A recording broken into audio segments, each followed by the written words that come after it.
बिस्मिल्लाहिर्रहमानिर्रहीम। जी, मेरा नाम तारिक हुसैन है। मैं प्राइम कार्गो में एज ए CEO काम कर रहा हूँ। प्राइम कार्गो 1992 में इस्टेब्लिश हुई थी। उसके अलावा मैं अपनी एयर कार्गो एजेंट्स एसोसिएशन का रीजन बी, जो सरहद और KPK और पंजाब पे मुश्तमिल है, उसका चेयरमैन रहा हूँ, एक्स चेयरमैन। और जो हमारी FDSE है, फाइनेंशियल डिस्प्यूट सब कमेटी, उसका तकरीबन मैं 15 साल से चेयरमैन हूँ और कंटिन्यूसली वो कमेटी हमेशा मेरे पास है। ENF कमेटी का हेड हूँ, कस्टम एजेंट्स ग्रुप कमेटी का हेड हूँ और इस वक्त कस्टम एजेंट्स ग्रुप में मैं वाइस प्रेसिडेंट हूँ, सियालकोट कस्टम एजेंट्स ग्रुप में। तो हमारे जो चैम्बर की कमेटी है, हमारी ड्राई पोर्ट अफेयर्स कमेटी, उसका भी मैं Sialkot chamber of commerce and industry का मेंबर हूँ। तो जो हमारे इस वक्त इंडस्ट्री को मसाइल दरपेश हैं, specially freight forwarding and custom clearing agents association के हवाले से मैं बात करूँगा। इसमें सबसे बड़ा मसला तो इस वक्त रेमिटेंसेस का है कि जो इंटरनेशनल फ्रेट फॉरवर्डिंग हो रही है, जो बाहर से हमारे माल आते हैं, एक्सपोर्ट में भी प्रॉब्लम आनी शुरू हो गई है। एयरलाइन की तरफ से, शिपिंग लाइन की तरफ से उसमें शुनीद है कि उनको भी प्रॉब्लम आ रही है अपनी रेमिटेंसेस में। लेकिन जो फौरी तौर पर हमें प्रॉब्लम आ रही है वो इंपोर्ट के फ्रेट के हवाले से है। जो हमें बाहर रेमिटेंस करनी होती है वो उसमें बैंक रिलेक्टेंट है और रेट ऑफ एक्सचेंज का बहुत बड़ा डिफरेंस है। हमारे अक्सर डिस्प्यूट हमारे शिपर्स और इंपोर्टर के साथ हो जाते हैं इस बिना पर कि रेट ऑफ एक्सचेंज स्टेबल नहीं। पिछले दिनों हमें बड़े ह्यूज लॉसेस हुए हैं, जिसमें रेट ऑफ एक्सचेंज 228 रुपये का डॉलर था, जो 278 रुपये पे चला गया और 50 रुपये फी डॉलर।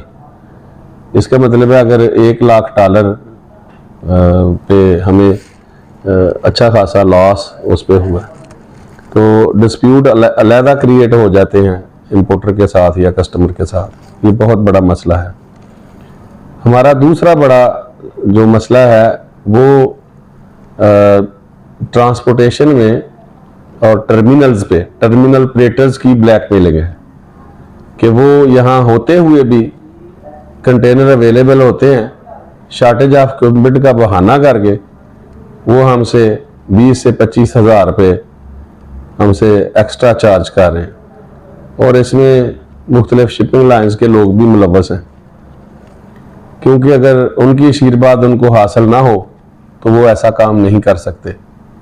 ज़रूरत इस बात की है कि संबड़ियाल ड्राई पोर्ट ट्रस्ट का टर्मिनल खाली पड़ा हुआ है, जिसमें इक्विपमेंट भी है, सारी चीज़ें भी हैं, लेकिन चूंकि मिली भुगत है और वहाँ ये शिपिंग लाइन्स अपने कंटेनर वहाँ पे यानी रिप्लेस नहीं कर रहे, वो खाली पड़ा हुआ है कंटेनर टर्मिनल।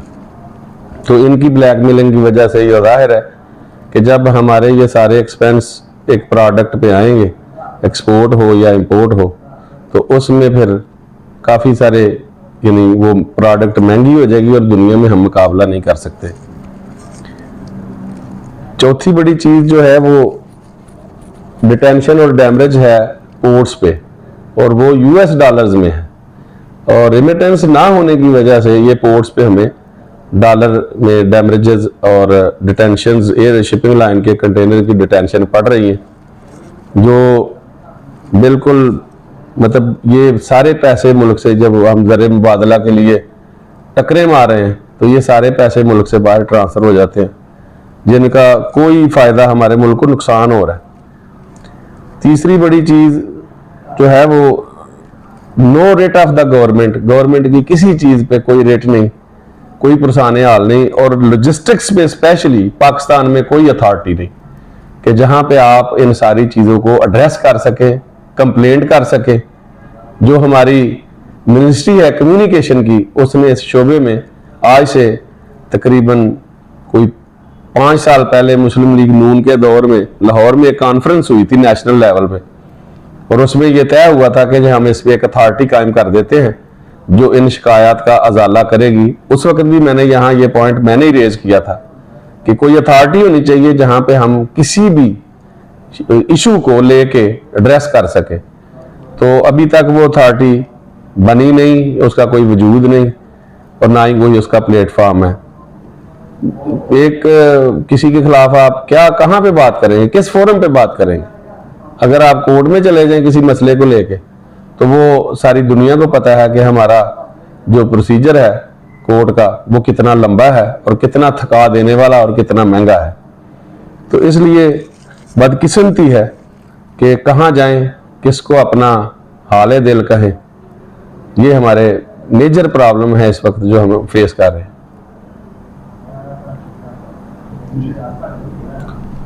सोल्यूशन ये है कि इसमें जो फौरी तौर पर ये अथॉरिटी कायम होनी चाहिए और उस प्लेटफॉर्म पे ये मसाइल हम डिस्कस कर सकें। हम अपनी एसोसिएशन में तो टाइम टू टाइम डिस्कस करते रहते हैं और आगे चूंकि कोई अथॉरिटी नहीं है जहां पे हम इन मसाइल को लेकर जाएं और किसी अदारे की या किसी प्राइवेट सेक्टर में किसी की शिकायत कर सकें, ये पॉसिबल नहीं है इस वक्त इस मुल्क में। तो इसलिए एक फौरी तौर पर एक पावरफुल अथॉरिटी के क़याम की ज़रूरत है। ये मेरी गुजारिश है कि अगर हो जाए तो मसाइल पे काबू पाया जा सकता है। सवाल कि हम कितने यानी प्राइसेस की वजह से, ये जो ऑयल प्राइसेस है बढ़ी हैं या इनकी वजह से, तो इनकी वजह से इलेक्ट्रिसिटी का आपको पता है शॉर्टेज है और ऑयल प्राइसेस बढ़ने से हमारी ट्रांसपोर्टेशन जो मेन हमारा बिजनेस ही ट्रांसपोर्टेशन है, चाहे वो बाई शिप हो, बाई एयर हो या बाई रोड ट्रांसपोर्ट हो, तो ट्रांसपोर्ट डेफिनेटली महंगी हुई है। और उस यानी महंगी आप यूं समझ लें कि तकरीबन 100% से ज्यादा महंगी हुई है।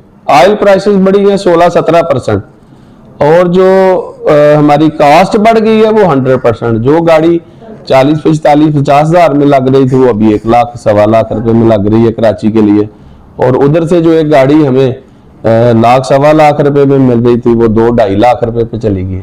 2.5 लाख रुपए पे भी सम टाइम जब व्हीकल शॉर्टेज होती है तो उनकी, इसमें हमारे रेलवे का कोई किरदार नहीं है कि वो हमें कोई सर्विस प्रोवाइड कर सके जो मेन सोर्स है हमारा।